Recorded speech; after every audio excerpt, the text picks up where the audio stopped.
ಇರಾನ್ನಲ್ಲಿ Khamenei ವಿರುದ್ಧ ಜೋರಾಗಿ ನಡೀತಾ ಇದೆ ಪ್ರತಿಭಟನೆ.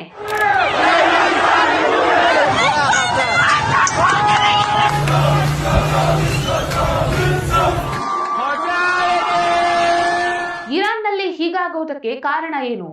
ಎಲ್ಲೆಲ್ಲ ಇಸ್ಲಾಂ ಕಾಲಿಡ್ತಾ ಬಂತೋ ಅಲ್ಲೆಲ್ಲ ಸ್ಥಳೀಯ ನಾಗರಿಕತೆ, ಸಂಸ್ಕೃತಿ ನಾಶವಾಗ್ತಾ ಹೋಯಿತು. ಇರಾಕ್, ಈಜಿಪ್ಟ್, ಆಫ್ರಿಕಾದ ಪರಿಸ್ಥಿತಿ ಹೇಗಿದೆ? ನಮಸ್ಕಾರ.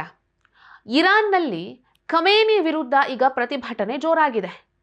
ಮುಲ್ಲಾಗಳೇ ದೇಶ ಬಿಟ್ಟು ತೊಲಗಿ ಅನ್ನುವಂತಹ ಘೋಷಣೆಗಳನ್ನು ಕೂಗ್ತಾ ಇರಾನ್ನ ಜನರು ಪ್ರತಿಭಟನೆಯನ್ನು ನಡೆಸ್ತಾ ಇದ್ದಾರೆ. ಮಹಿಳೆಯರು, ಯುವಕರು, ವ್ಯಾಪಾರಸ್ಥರು ಬೀದಿಗಿಳಿದು ಹೋರಾಟವನ್ನು ನಡೆಸ್ತಾ ಇದ್ದಾರೆ. ಯಾಕಾಗಿ ಅಂತ ಹೇಳಿದ್ರೆ, ಇರಾನ್ನಲ್ಲಿರುವಂತಹ ಕಟ್ಟುನಿಟ್ಟಿನ ಕಾನೂನುಗಳು, ಅಂದರೆ ಶರಿಯಾ ಕಾನೂನು.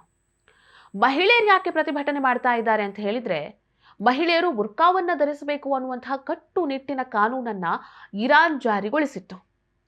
ಬುರ್ಕಾವನ್ನ ಹಾಕದೇ ಇದ್ರೆ ಮಹಿಳೆಯರಿಗೆ ಕಠಿಣ ಶಿಕ್ಷೆಯನ್ನ ನೀಡಲಾಗ್ತಾ ಇತ್ತು. ಇಷ್ಟೇ ಅಲ್ಲ, ಮಹಿಳೆಯರು ಸರಿಯಾಗಿ ಬುರ್ಕಾ ಧರಿಸಿದ್ದಾರೋ ಇಲ್ವೋ ಅನ್ನೋದನ್ನ ನೋಡೋದಕ್ಕಾಗಿ ಬೀದಿ ಬೀದಿಗಳಲ್ಲಿ CCTV ಕ್ಯಾಮೆರಾಗಳನ್ನ, ಜೊತೆಗೆ AI ತಂತ್ರಜ್ಞಾನಗಳನ್ನ ಈ ಇರಾನ್ ಅಳವಡಿಸಿತ್ತು. ಸೊ ಇದರ ವಿರುದ್ಧ ಇರಾನ್ನ ಮಹಿಳೆಯರು ತಿರುಗಿ ಬಿದ್ದಿದ್ರು. ಅನೇಕ ತಿಂಗಳುಗಳಿಂದ ಅಲ್ಲಿ ಪ್ರತಿಭಟನೆಯನ್ನು ನಡೆಸಿಕೊಂಡು ಬರ್ತಾ ಇದ್ದಾರೆ. ತಮ್ಮ ಕೂದಲುಗಳನ್ನು ಕಟ್ ಮಾಡೋದ್ರ ಮೂಲಕವಾಗಿ, ಬುರ್ಕಾ, ಹಿಜಾಬನ್ನ ಬೀದಿಯಲ್ಲಿ ನಿಂತು ಎಸೆಯೋದ್ರ ಮೂಲಕವಾಗಿ ಈ ಒಂದು ಪ್ರತಿಭಟನೆಯನ್ನು ಮಹಿಳೆಯರು ನಡೆಸ್ಕೊಂಡು ಬಂದಿದ್ರು. ಈಗ ಅಲ್ಲಿನ ವ್ಯಾಪಾರಸ್ಥರು ಕೂಡ ಪ್ರತಿಭಟನೆಯನ್ನು ನಡೆಸ್ತಾ ಇದ್ದಾರೆ. ಯಾಕಂತ ಹೇಳಿದ್ರೆ, ಇರಾನ್ನಲ್ಲಿ ಈಗ ಆರ್ಥಿಕ ಕುಸಿತ ಕಂಡಿದೆ. ಸೊ ಒಂದು ಕಾಲದಲ್ಲಿ ಶ್ರೀಮಂತ ದೇಶವಾಗಿದ್ದಂತಹ ಇರಾನ್ ಈ ಪರಿಸ್ಥಿತಿಗೆ ಬರೋದಕ್ಕೆ ಕಾರಣ ಏನು ಅಂತ ಹೇಳಿದ್ರೆ, ಅಲ್ಲಿರುವಂತಹ ಪೊಲಿಟಿಕಲ್ ಇಸ್ಲಾಂ. ಯಾವಾಗ ಇಸ್ಲಾಂ ಅನ್ನೋದು ಇರಾನ್ಗೆ ಕಾಲಿಡ್ತೋ ಆವಾಗಿಂದ ಇರಾನ್ನ ಪರಿಸ್ಥಿತಿ ಈ ರೀತಿ ಆಗಿದೆ. 1979ಕ್ಕೂ ಮೊದಲು ಇರಾನ್ ಈ ರೀತಿ ಇರಲಿಲ್ಲ. ಆಗ ಅಲ್ಲಿ ರಾಜಪ್ರಭುತ್ವ ಇತ್ತು. ಆ ಸಂದರ್ಭದಲ್ಲಿ ಮಹಿಳೆಯರಿಗೆ ಸಮಾನ ಸ್ಥಾನಮಾನ ಇರಾನ್ನಲ್ಲಿತ್ತು. ಮಹಿಳೆಯರು ವಿಶ್ವವಿದ್ಯಾನಿಲಯಗಳಲ್ಲಿ ಓದ್ತಾ ಇದ್ರು, ಉನ್ನತ ಹುದ್ದೆಯನ್ನ ಪಡ್ಕೊಳ್ತಾ ಇದ್ರು, ಪುರುಷರ ಹಾಗೇನೆ ಕೆಲಸಕ್ಕೂ ಹೋಗ್ತಾ ಇದ್ರು. ಈಗಿನ ಹಾಗೆ ಆಗ ಬುರ್ಕಾ ಆಗಲಿ, ಹಿಜಾಬ್ ಆಗಲಿ ಅಲ್ಲಿ ಕಡ್ಡಾಯವಾಗಿರಲಿಲ್ಲ. ಮಹಿಳೆಯರು ತಮಗಿಷ್ಟ ಬಂದಂತೆ ಉಡುಪುಗಳನ್ನು ಧರಿಸ್ತಾ ಇದ್ರು. ಈ ರೀತಿ ಇದ್ದಂತಹ ಇರಾನ್ 1979ರ ನಂತರ ಅಲ್ಲಿ ಪ್ರಜಾಪ್ರಭುತ್ವ ಯಾವಾಗ ಬಂತೋ, ಇಸ್ಲಾಂ ಯಾವಾಗ ಆಳ್ವಿಕೆಯನ್ನ ಮಾಡೋದಕ್ಕೆ ಪ್ರಾರಂಭ ಮಾಡ್ತೋ, ಯಾವಾಗ ಈ ಖಮೇನಿ ಆಡಳಿತ ಬಂತೋ ಆವಾಗಿಂದ ಸಂಪೂರ್ಣವಾಗಿ ಬದಲಾಗಿಬಿಟ್ಟಿದೆ.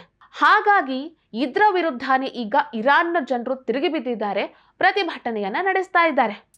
ಇರಾನ್ ಮಾತ್ರ ಅಲ್ಲ, ಯಾವೆಲ್ಲ ದೇಶಗಳಿಗೆ ಇಸ್ಲಾಂ ಕಾಲಿಡ್ತೋ ಅಲ್ಲೆಲ್ಲ ಇದೇ ರೀತಿ ಹಣೆಬರ ಇದೆ. ಆ ದೇಶಗಳು ಯಾವುದು, ಆ ದೇಶದಲ್ಲಿ ಈಗ ಏನ್ ನಡೀತಾ ಇದೆ ಅದನ್ನೆಲ್ಲವನ್ನ ಹೇಳ್ತೀನಿ. ಅದಕ್ಕೂ ಮೊದಲು ನೀವಿನ್ನೂ ನಮ್ಮ ಹೊಸದಿಗಂತ ಡಿಜಿಟಲ್ ಚಾನಲನ್ನು ಸಬ್ಸ್ಕ್ರೈಬ್ ಮಾಡ್ಕೊಳ್ಳಿಲ್ಲ ಅಂದರೆ ದಯವಿಟ್ಟು ಸಬ್ಸ್ಕ್ರೈಬ್ ಮಾಡಿ. ಇನ್ನೂ ಇಂಥದ್ದೇ ಹೆಚ್ಚಿನ ಮಾಹಿತಿಗಳಿಗಾಗಿ ಪಕ್ಕದಲ್ಲೇ ಇರುವಂತಹ ಬೆಲ್ ಐಕನನ್ನು ಪ್ರೆಸ್ ಮಾಡಿ. ಈಜಿಪ್ಟ್ 7ನೇ ಶತಮಾನಕ್ಕಿಂತಲೂ ಮೊದಲು ಒಂದು ರೀತಿ ಜ್ಞಾನದ ಕೇಂದ್ರ ಆಗಿತ್ತು. ಆದರೆ ಕ್ರಿಸ್ತಶಕ 640ರಲ್ಲಿ ಈಜಿಪ್ಟ್ನ ಮೇಲೆ ಅರಬ್ಬರು ಆಕ್ರಮಣ ಮಾಡಿದ್ರು. ಈ ಆಕ್ರಮಣದ ನಂತರ ಈಜಿಪ್ಟ್ನ ಪರಿಸ್ಥಿತಿ ಏನಾಯಿತು? ಅಲ್ಲಿರುವಂತಹ ಕ್ರಿಶ್ಚಿಯನ್ನರ ಮೇಲೆ ದೌರ್ಜನ್ಯ ಶುರುವಾಯಿತು. ಅವರ ಮೇಲೆ ವಿಶೇಷ ತೆರಿಗೆಗಳನ್ನೆಲ್ಲ ಹಾಕಲಾಯಿತು. ಇದರಿಂದ ಏನಾಯಿತು? ಈಜಿಪ್ಟ್ ಒಂದು ಬಡ ರಾಷ್ಟ್ರವಾಗಿ ಬದಲಾಯಿತು. ಮೆಸೊಪಟೋಮಿಯಾ ಅಂದ್ರೆ ಈಗಿನ ಇರಾಕ್ನ ಪರಿಸ್ಥಿತಿ ಹೇಗಿದೆ? ಒಂದು ಕಾಲದಲ್ಲಿ ಇರಾಕ್ ವೈದ್ಯಕೀಯ, ಶಿಕ್ಷಣ, ತತ್ವಶಾಸ್ತ್ರದ ಕೇಂದ್ರ ಆಗಿತ್ತು. ಆದರೆ ಯಾವಾಗ ಅಲ್ಲಿ ಶರಿಯಾ ಕಾನೂನು ಗಟ್ಟಿಯಾಗ್ತಾ ಹೋಯ್ತೋ ಆವಾಗ ಆ ದೇಶದಲ್ಲಿ ಆರ್ಥಿಕತೆ ಕುಸಿಯೋದಕ್ಕೆ ಪ್ರಾರಂಭ ಆಯಿತು. ಸೊ ಈಗ ಇರಾಕ್ ಹೇಗಿದೆ ಅನ್ನೋದನ್ನ ಹೇಳಬೇಕಾಗಿಲ್ಲ, ಅದು ನಿಮಗೇ ಗೊತ್ತಿದೆ. ಲೆಬೆನಾನ್ ಅನ್ನೋ ಒಂದು ಕಾಲದಲ್ಲಿ ಮಧ್ಯಪ್ರಾಚ್ಯದ ಸ್ವಿಟ್ಜರ್ಲ್ಯಾಂಡ್ ಅಂತ ಕರಿತಾ ಇದ್ರು. ಆದರೆ 1970ರಲ್ಲಿ ಅಲ್ಲಿ ಅರಬ್ಬರ ಆಕ್ರಮಣದಿಂದ, ಇಸ್ಲಾಮಿಸ್ಟ್ಗಳ ಹಾವಳಿಯಿಂದ ಏನಾಯಿತು? ಅಂತರ್ಯುದ್ಧಗಳು ಪ್ರಾರಂಭ ಆಯಿತು. ವಿನಾಶಕ್ಕೆ ಇದು ದಾರಿಯಾಯಿತು. ಆಫ್ರಿಕಾದಲ್ಲಿ ಕ್ರಿಸ್ತಶಕ 690ರಲ್ಲೇ ಬರ್ಬರ್ ಅನ್ನುವಂತಹ ಒಂದು ಬುಡಕಟ್ಟು ಸಂಸ್ಕೃತಿ ಇತ್ತು. ರೋಮ್ ಮತ್ತು ಬೈಜಂಟೈನ್ನ ಪ್ರಭಾವ ಆಫ್ರಿಕಾದಲ್ಲಿತ್ತು. ಆದರೆ ಯಾವಾಗ ಅಲ್ಲಿ ಅರಬ್ಬರು ಪ್ರವೇಶ ಮಾಡಿದ್ರು ಆವಾಗ ಅಲ್ಲಿದ್ದಂತಹ ಚರ್ಚ್ಗಳೆಲ್ಲ ನೆಲಸಮ ಆಯಿತು, ಮಸೀದಿಗಳು ತಲೆ ಎತ್ತೋದಕ್ಕೆ ಪ್ರಾರಂಭ ಆಯಿತು. ಆಫ್ರಿಕಾದ ಮೂಲ ಭಾಷೆ, ಅಲ್ಲಿನ ಲಿಪಿ, ಅಲ್ಲಿನ ಗುರುತನ್ನೇ ಅಳಿಸಿ ಹಾಕಲಾಯಿತು.